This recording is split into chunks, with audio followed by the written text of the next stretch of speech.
question we always get asked, Joe, at BBQs, etc. Coffee shop. What's the real estate market doing in Perth? Yes. So let's try and give you a snapshot in 5 or 10 minutes as to what the market's doing, and give you some form of advice, if we can, as to what it's worth buying, selling, or holding. So, what are the numbers, Joe? What's the listings, the selling rates? What's going on as you see it right now? And as you said, it's nearly every conversation we're having that people can't find a home to buy. The stock levels are at a record low. 20-year low. Yep. Yes. Yep. And that people are wanting to upsize, downsize, or sideways size. Sideways size. Sideways size. Whether it be move areas or, for a better lifestyle or for schools, but they're just unable to find something to buy, so they're not selling. Yep. So we quantify that. I looked at some of the listing numbers over the last 20 years. We were averaging about 9,000 listings. Yes.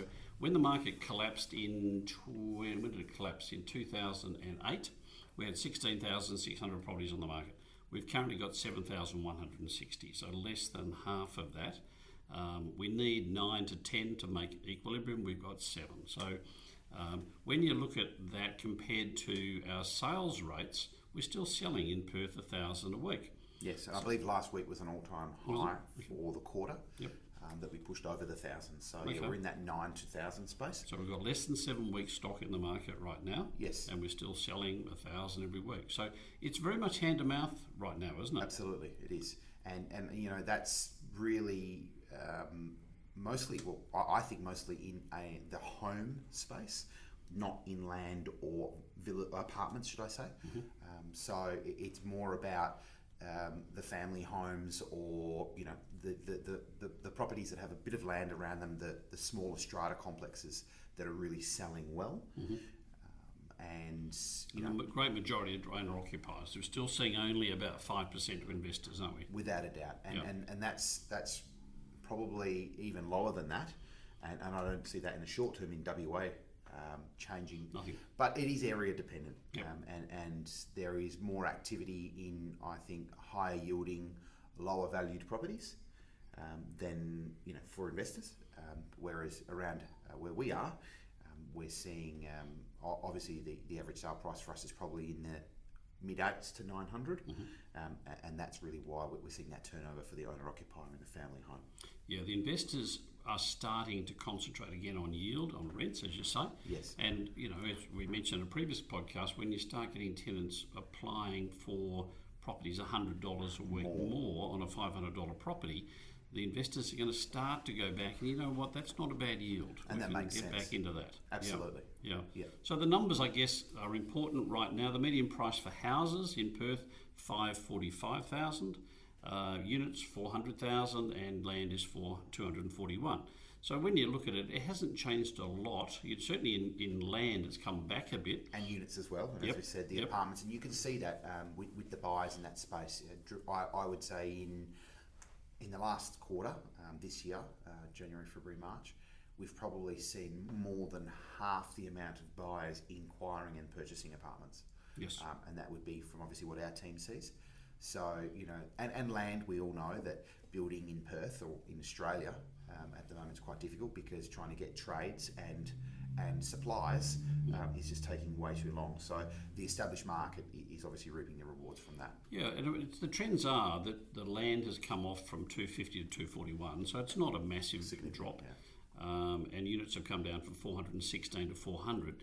So in the scheme of things, it's 0.4%. So it's nothing compared to what's happening in the eastern seaboard, where Sydney and Melbourne are down by 10 to 15%. So we're holding firm. Yes. And I guess with the listings being so low, nothing's really going to change in the marketplace for 6 to 12 months. Is that your read? Definitely. I think there's a few contributing factors, and again, around the coffee shop and the barbecue, it's interest rates. Yep. And that's really the driving force behind stock levels at the moment. I had a conversation with an owner who's got 4 investment properties only this morning, and they're looking at offloading at least 2 of them, possibly 3, to, I guess, reduce their debt and their stress. So that's with the interest rate ticking up and their increased repayments. So I think that's where we'll see some stock come into the market in the next 6 months. But in terms of price values, I don't see that moving too much. And you're right. You've hit the nail on the head with the investors handing back property. Yes. I know around Australia, tens of thousands of investors have said, we're out, we're done, we're sick of it. The legislation's against us. The general psyche of the public is, those greedy landlords, even though the great majority, 75% plus of investors, are medium wage and salary earners who own one investment property. And there's nothing there to entice an investor dramatically to come back into the investment market. And that's probably another good topic for another episode, the new tenancy laws and the changes there and how that's going to affect the investors. And we obviously deal with a lot of them on a day-to-day basis. So we'll cover that next time. Yeah, that's a good idea. But yeah, it definitely is going to sit in this space, and I think that interest rate increase is going to probably flow through more so into September and the back end of the year. Yep. And we'll probably see a more, and I don't like using this word, but hurt in the market with loans. Mm-hmm. So I think we'll start to see that the stock level increase ever so slightly after probably tax time. They do. July, and then increase in the back end of the year. Yep. So for any investor that's out there, the good news is that the rents have gone up, and on average in the last 12 months they've gone up for houses from $470 to $550. That's a healthy increase. It is. And for units from $420 to $480. So if you're encountering a little bit of hurt, the good news is you should be able to put up the rents in order to counter the hurt component on the other side. What about days on market? What are we seeing out there? Well, that's dramatically decreased. Mm-hmm. And again, that is area and product specific or type of home specific. But homes for us have definitely come down, and I think we're sitting around the 14. Yep, 14 days. At the moment, so that's 2 weeks exactly. And You're good. Exactly. And the reason I said that is we've seen that a lot of our stock is selling after one home open. Yes. And that's somewhere from 3 to 6 days on market, less than a week. Yeah, that's right. But that's an average number. Yes, and that's if a house is on the market longer than a week, there's something wrong, isn't it? Yeah, absolutely, without a doubt. And that's the good old price or presentation, really. Yes. So yeah, that's a great number. And I think 12 months ago we were probably sitting around for days on market around about the 15. Yeah, 15 days. So it hasn't changed too much. No, in the last 2 years have been strong, but on average in the olden days it was at least 30 to 60 days, wasn't it? Yes. That's we've got used to this very short period of time on the marketplace in the last couple of years, but it'll change. It'll go back to the 30 days in time, I guess. All right, I guess the next question is prices. Do you see it dropping in 2023? Yeah, again, I come back to the stock levels and what's going to happen in the back half of this year. If there is any hurt, which part of the market do you think it would be? I still think it's in the apartment market that's right. and land. Yep. I still don't see any major change in the price of supplies and trades, and even the people. Let's talk about people, getting people to complete jobs, and we see that even through from maintenance plumbers on our investment properties, that we need work done to obviously the building process.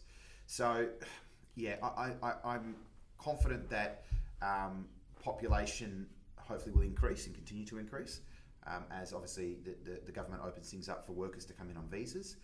That will then flow into more demand as the stock level does increase, and I do think it will, based on the interest rate going up and repayments becoming obviously outside of the scope of people being able to afford to pay down. So I think it's going to continue to be in a good place as it is today with homes towards the end of the year. Beyond that, who knows? That's right, exactly. Depends on how quickly inflation gets under control and how quickly they start to reduce interest rates again. So it was a knee-jerk reaction. Invariably, they turn the tap on too tight, and then they release the tap too much. And monetary policy is always a very blunt instrument. You hurt a lot of people in order to slow an economy down. And it is interesting when you're chatting about the visas coming to town. I read something recently that the government's increased the staff by 600 members to process visas, and whereas something was taking 80, 90 days, some of it's going through in less than a couple of days. And absolutely need. Which we desperately need those people in Perth. Yeah. And I know I was chatting to a policeman friend of mine, and he's up in the force, and he said, we've got dozens of police coming out of the UK, and where are they going to stay? We've got a rental market that's less than 0.5% vacant, and you've got tens of thousands of people coming into WA. It's going to get put even more pressure there. What are some of the trends we're seeing when in a real estate transaction? The multiple offer process is something that we're encountering almost every time we sell a property. Yeah, we're definitely in that space and have been probably for longer than just this quarter. I think even the last quarter of 22, we saw that multiple offer situation on most homes, and even to a point where you have to say to people, unfortunately, your offer is too low. If it's not above a certain number, then that you're not in the ballpark. So, what number of offers have you had on recent deals you've done? The last 4 I've sold, I've had in excess of 3. Yep. On every single one. So, yeah, it is a different space, and also for the buyer, because there's that limited stock. So it's getting to a point where people are. Some buyers are in a desperation mode, wanting to make offers before they've seen properties. We were chatting to Catherine, a settlement agent, just recently about that interesting new idea of the buyer allowing the seller, 45 days to go and find their next home in order to sell the one they've got, which was an interesting. Never seen that in 40 years of real estate. Well, no, and that goes back to what I said earlier, was that there are people wanting to sell, size up, down, and sideways, that just don't have something to buy. So they're in this position of, we need to move, and there's obviously different reasons for that, but we can't find anything to move into. So yeah, that was an interesting idea, and I think it has legs, and we'll go somewhere. Yeah. So if you're buying something, the idea is that if you're buying something and you have no great desperation to move into the property, you might be in your current home or in a rental. If you allow the owner 45 days or somewhere thereabouts to sell and buy something else, and the owner, if they can't find anything, then the deal doesn't go ahead. But quite often it's that lovely line of, when the student's ready, the teacher will arrive. Quite often by selling, something magically turns up and they move into the next home, and everyone's able to transition easily from one to the next without the thing sort of freezing up as it has at the moment. And that comes to the point that because of this multiple offer situation, walking in with a subject sale offer just really has no impact. Third, aren't you? Absolutely. Yeah. And again, you're completely out of the ballpark, because the seller is saying, well, there is a lot of cash around at the moment, and we're seeing a lot of cash offers. So, walking in with that subject sale offer is just not going to work for anyone at the moment. No. And I guess that's good guidance to any buyer out there. The key to this thing is to strengthen the offer you've got. So if you've got finance, is there a way of going cash? If you've got a subject sale, is there a way of going subject to finance? Yes. So you need to move up a bar in relation to the strength of your offer in order to push yourself ahead of your competitors. Without a doubt. Yeah. So I guess an overview, and then we'll call it a day, as to what's selling for what. Housing we talk about the average price of 550,000 or so in Perth, but around here in South Perth and Como, Kensington homes sort of start at 850 and go through to 1.5 million, somewhere thereabouts. If you're buying a villa around the area, as a 2-bedroom villa, you're paying 450 to 500 on average. Just over 5, and then a 3-bedroom moves up to the 600 space. Yes. Yep. And a townhouse could be a 2-bedroom townhouse. Pretty rare to get a 2-bedder, but you probably get it under 600,000. But a 3-bedder sort of starts at 650 and goes through to 950. Pick a number. Yep, just below the mill.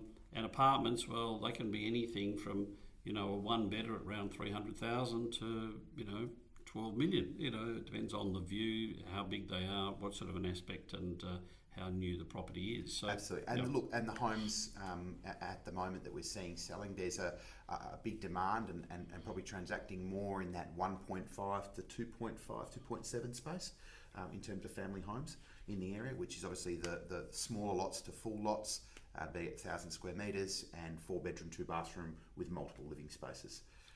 I guess the major initiative that we have at Bourkes here is our database marketing, our silent campaigns.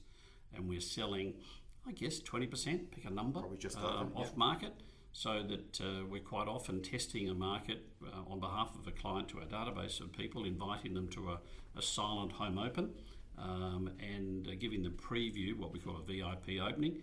And if you are interested if you're not on our client list and you want to be so, please dial in or come in through our website, bourkes.com.au, register your requirements, and we automatically email you every time we've not only listed one on the open market, but every time something is quietly available, we let our clients know before the marketplace. And definitely that's what the marketplace is doing. As we said, we've got more buyers than we have sellers. So yeah, if you are interested in the area, come through our website and we can get you on the list. Okay. Well, that was it for episode 2, and we'll chat about episode 3 very soon. Talk to you then. Thanks for your time. Cheers.